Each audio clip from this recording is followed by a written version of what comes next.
ભૂતકાળની અંદર તમે શીખી ગયા છો, પણ આ પ્રકરણની અંદર મુખ્ય કોન્સેપ્ટ આપણો એ છે કે બે બિંદુઓ વચ્ચેનું અંતર કેવી રીતે શોધવું આલેખ વગર.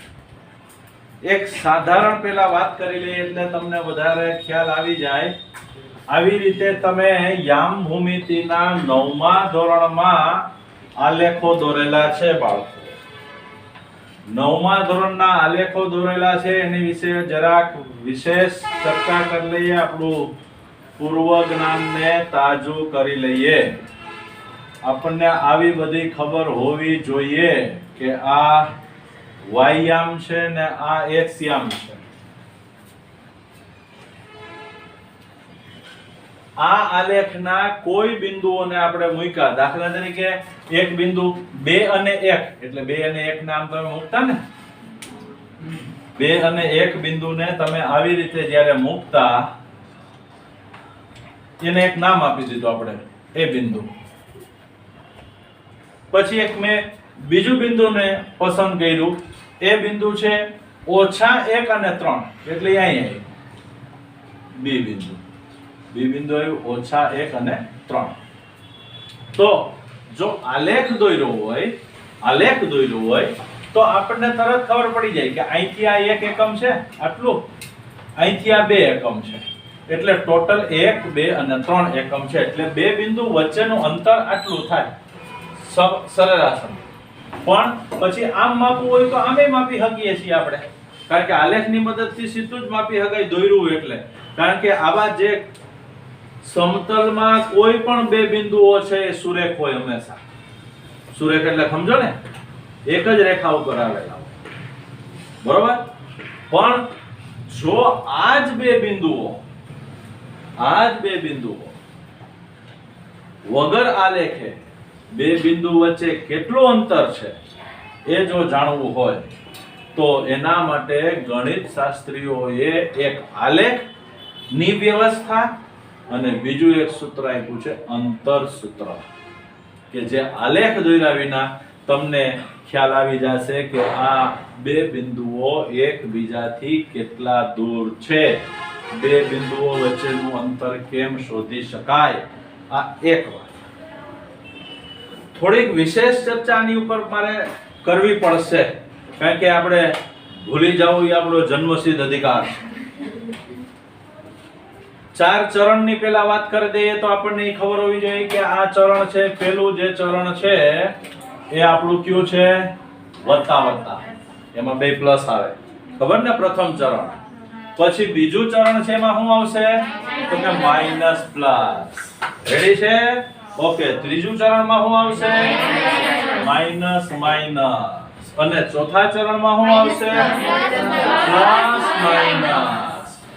અને પ્લસ માઈનસ બોલો છો કે માઈનસ પ્લસ, જે કંઈ તમે બોલો છો, આ ટોટલ ચરણ 4 છે. 1 2 3 4, આ 4 ચરણ છે. અહીંથી પેલું ચરણ શરૂ થાય, બીજું, ત્રીજું, ચોથું. પણ એમાં જે હું બિંદુઓ લખું છું એ બિંદુઓ માટે એક ખાસ નામ આપ્યું છે.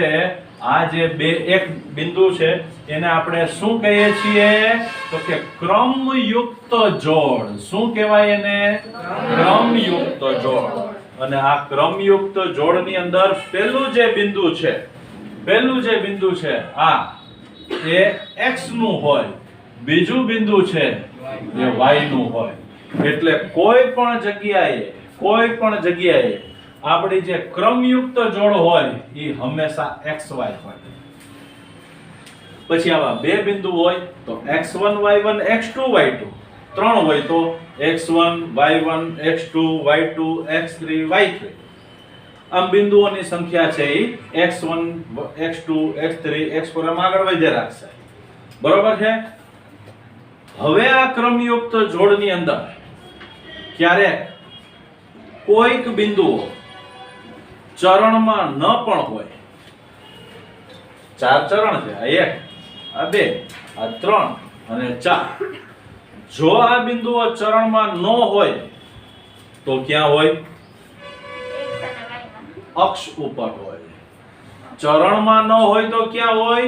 અક્ષ ઉપર હોય. સપોઝ દાખલા તરીકે હું એમ કહું, મારી પાસે એક ક્રમયુક્ત જોડ છે 0 3 0 3, તો મતલબ x નો 0 થયો, y ના 3 થયા, તો x નો 0 ક્યાં છે?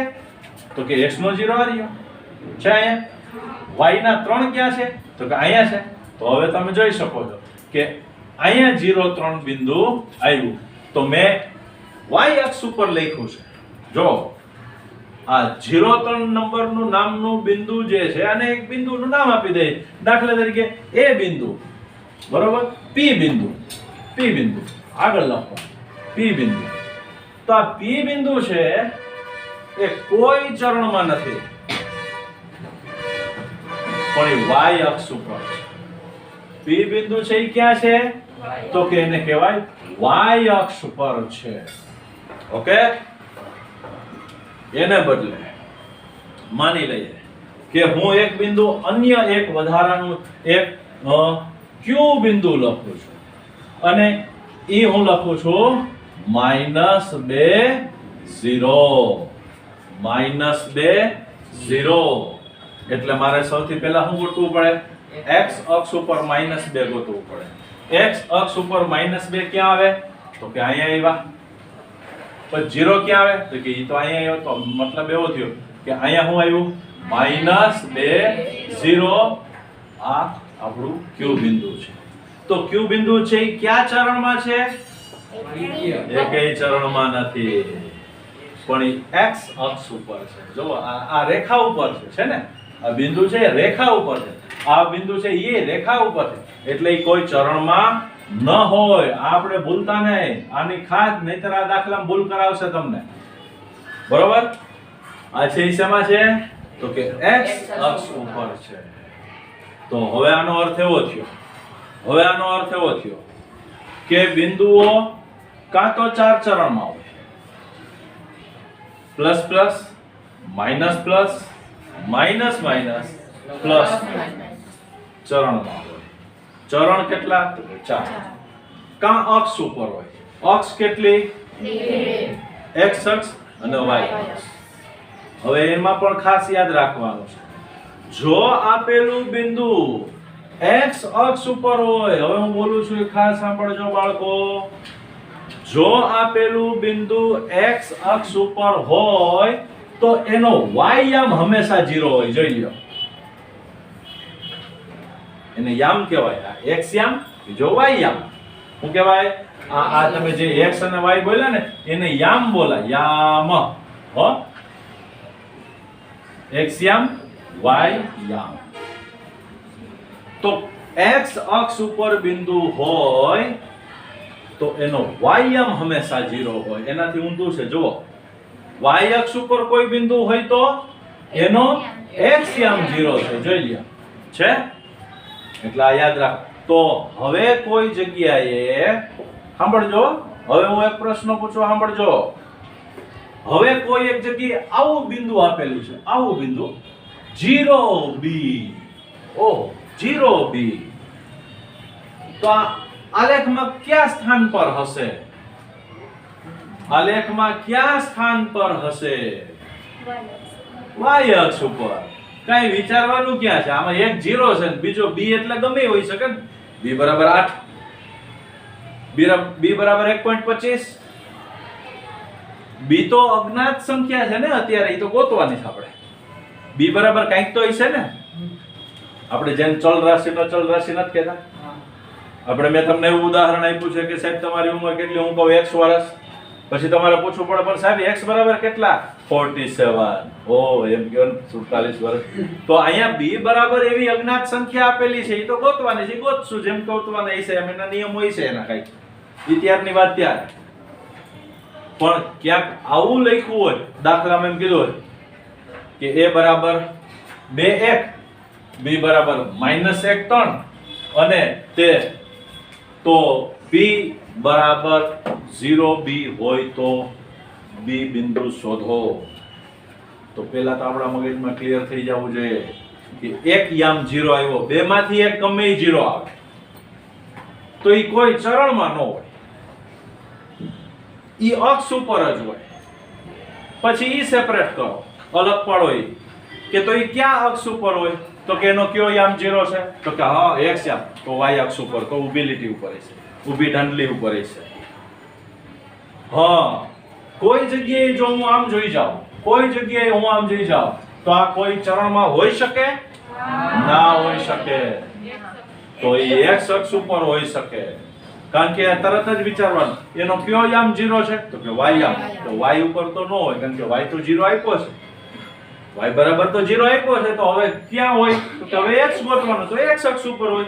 અહીંયા ઓલરેડી તમને x બરાબર તો 0 આપેલો છે, તો ક્યાં હોય, એ y ઉપર હોય, તો y યામ ગોતવાનો છે, y અક્ષ ઉપર હશે.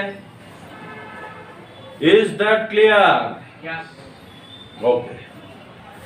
હવે કોઈ એક બિંદુ છે, હવે એક બિંદુ હું લખું છું, એક આર્યુ બિંદુ, આર્યુ 0 0. આ ક્યાં છે, અક્ષ ઉપર છે કે ચરણમાં છે કે? આ બિંદુથી તો સંખ્યા રેખાની શરૂઆત થાય, એટલે એને ભૂતકાળમાં આપણે એને પ્રારંભ બિંદુ, નિયત બિંદુ, ઉદ્ગમ બિંદુ આવો શબ્દ બોલેલા છે. બરોબર? એટલે આ 0 0 જો ક્યાંય લખ્યું હોય તો એ ક્યાં હોય, તો કે બે અક્ષ એકબીજાને જ્યાં ભેગી થાય એ જગ્યાએ, અને એ હંમેશા 0 0 હોય. એટલું ક્લિયર? આ બધી મેં વાત કરી આલેખના કોન્સેપ્ટ ક્લિયર થઈ જાય એટલે. હવે આલેખ તો ક્યાંય આડો જ ન થવાનો, પણ તમારા મગજમાં કોઈ બિંદુઓ મૂકો એટલે ઈ ચિત્ર સ્પષ્ટ થઈ જવું જોઈએ કે આ કયા ચરણનું છે. પહેલા તો ઈ સ્પષ્ટ થઈ જવું જોઈએ, કોઈ ચરણનું છે, અક્ષનું છે, ઉદ્ગમ બિંદુ હશે તો કઈ સવાલ નથી, 0 0 જ હશે. બરોબર? ઓકે. હવે આમાં કોઈને કઈ પેલા પૂછવું હોય તો પૂછી લ્યો.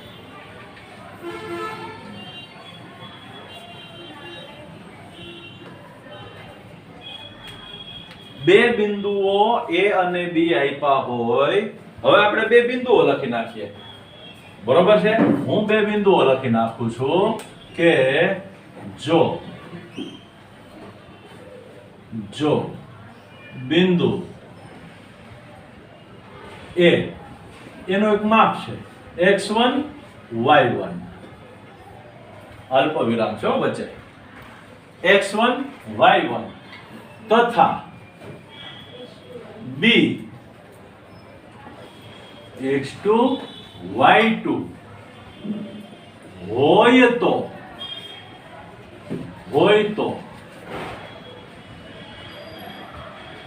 અંતરસૂત્ર. તો અંતરસૂત્ર કેવું થશે, તો એનું અંતરસૂત્ર આ થશે કે AB નો વર્ગ બરાબર x1 માઈનસ x2 નો વર્ગ વત્તા y1 માઈનસ y2 નો વર્ગ. બરાબર છે? આ અંતરસૂત્ર આપણે યાદ રાખવાનું છે કે કોઈ પણ બે બિંદુ વચ્ચેનું અંતર મેં A અને B આપ્યા હોય તો નહીં કીધું છે, તો A અને B જગ્યાએ D અને E બિંદુ પણ હોઈ શકે, તોય વાત તો આ જ આવે. બરોબર છે? તો પણ આપણી વાત આ જ આવે. પછી એની અંદર થોડો ફેરફાર કે જો બે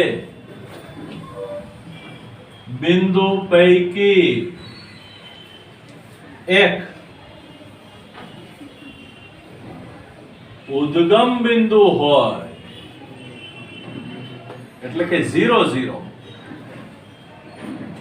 હવે અહીંયા x1 x2 એવું આપણે સંકેત શું કામ આપ્યો, તો કે એક કરતા વધુ x હોય તો એને ઓળખવા માટે આપણે x1 2 એવા નામ આપવા પડે ને.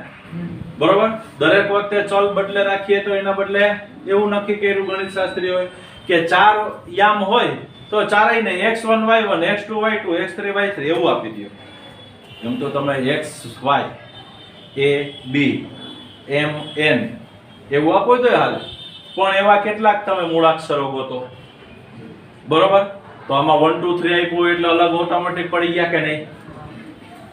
એટલે અલગ પાડવા માટે x1 x2 y1 y2 એવું આપ્યું છે, પણ જ્યાં એક જ બિંદુ આપ્યું હોય તો એને આપણે xy થી દર્શાવીએ તો હાલે કે નહીં? એક બિંદુ જ આપ્યું છે. બે આપ્યા હોય તો મારે બતાવવા પડે કે આ એક x1 y1 ની વાત કરું છું અને x2 y2 આ છે. અહીંયા બે આપ્યા, જો a અને b.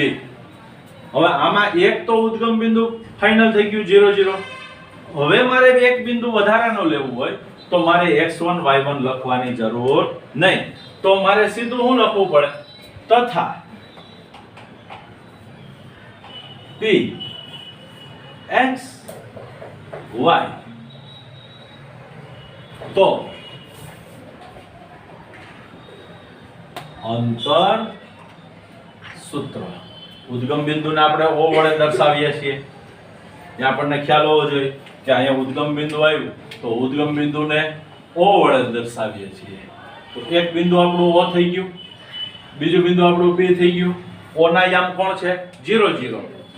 આવું ન બોલતા હો, o o આવું ન બોલાય. આ ઉદ્ગમ બિંદુ છે, આ 0 છે, આ o છે. ભૌતિક વિજ્ઞાનમાં નથી ઓલું થીટા લખ્યો હોય તો q બોલે, q q હે, પછી થીટા બોલે તો વાંધો નહીં, નહીતર વળી કીટા બોલે, કીટા. એટલે pxy તો અંતર સૂત્ર. હવે એક બિંદુ આપણું o છે, op² બરાબર x વર્ગ વત્તા y વર્ગ. કારણ કે ઓલું 0 છે, જો તમે જોજો અહીંયા આ તો 0 થઈ ગયા 1 વાળા તો બે, એટલે 0 માઈનસ કોઈ પણ સંખ્યા એટલે એ સંખ્યા પોતે જ આવે. એટલે આ નીકળી ગયું, આ નીકળી ગયું. તો હવે x2 લખવાની કઈ અર્થ નથી, એટલે એને સીધા x વડે દર્શાવે. આ 0 થઈ ગયું તો y2 લખવાનો કઈ અર્થ નથી, એટલે એને હાલો ક્લિયર છે. આ બીજું સૂત્ર થયું. પણ પરીક્ષાની અંદર હેતુલક્ષીમાં ઘણી વખત વૈકલ્પિક ખાલી જગ્યાઓ પૂછી હોય કે ભાઈ ઉદ્ગમ બિંદુ હોય તો અંતર સૂત્ર લખો, નીચે પૈકી કયું હોય, અથવા તો ખાલી જગ્યા જ આપી હોય, એમાં વિકલ્પો ન આપ્યા હોય, બરોબર? તો અંતર સૂત્ર આ તમે તરત લખી નાખો, બરોબર? પણ તમને વિકલ્પો આપ્યા હોય તો એના વિકલ્પમાં હોય જ નહીં, ઘણી વખત આ જ ન હોય. લ્યો તો આ ન હોય તો શું હોય છે વિચારીને કયો. જો op² બરાબર x વર્ગ વત્તા y વર્ગ નો હોય તો શું હોય? બે બાજુ વર્ગ નો હોય. ચોખ્ખી વાત છે ને. હું એમ કહું કે x વર્ગ બરાબર 4. જોજો સાંભળજો, x વર્ગ બરાબર 4. આ જવાબમાં જ મારે ક્યાંય નથી મૂકવો, અને મારા જવાબ એ મારો આ જ છે. તો મારે શું લખવું પડે? x બરાબર 2 લખવા પડે ને. હવે બેના વર્ગ કરો, ઉપલો જવાબ આવી ગયો. સમજ્યા ને? મારે બે બાજુ વર્ગમૂળ કાઢીને લખવું પડે. તો એવી રીતે આ સૂત્ર છે, એનું જો હું વર્ગમૂળ કાઢું તો op² નું વર્ગમૂળ op થઈ જાય, અને x વર્ગ વત્તા y વર્ગ નું વર્ગમૂળ શું થઈ જાય? હે ગાંડા બાળકો, વર્ગમૂળમાં x વર્ગ વત્તા y વર્ગ લખાય.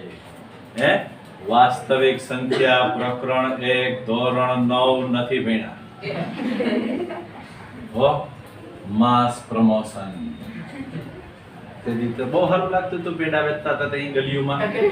હે 9 પાસ 9 પેલો નંબર બધાય પેલો નંબર. હે એટલે હવે તમને ખબર પડી કે op. તો હવે ઘણી વખત અંતર સૂત્ર યા નહીં આપ્યું હોય, હવે સમજી ગયા હું આપ્યું હોય અંતર સૂત્ર આનો આપ્યું હોય તો અંતર સૂત્ર આનો આપ્યું હોય તો AB બરાબર આખે આખું સૂત્ર શેમાં આપ્યું હોય એટલે x1 માઈનસ x2 નો વર્ગ પ્લસ y1 માઈનસ પણ મેં આ સૂત્ર લખવાને બદલે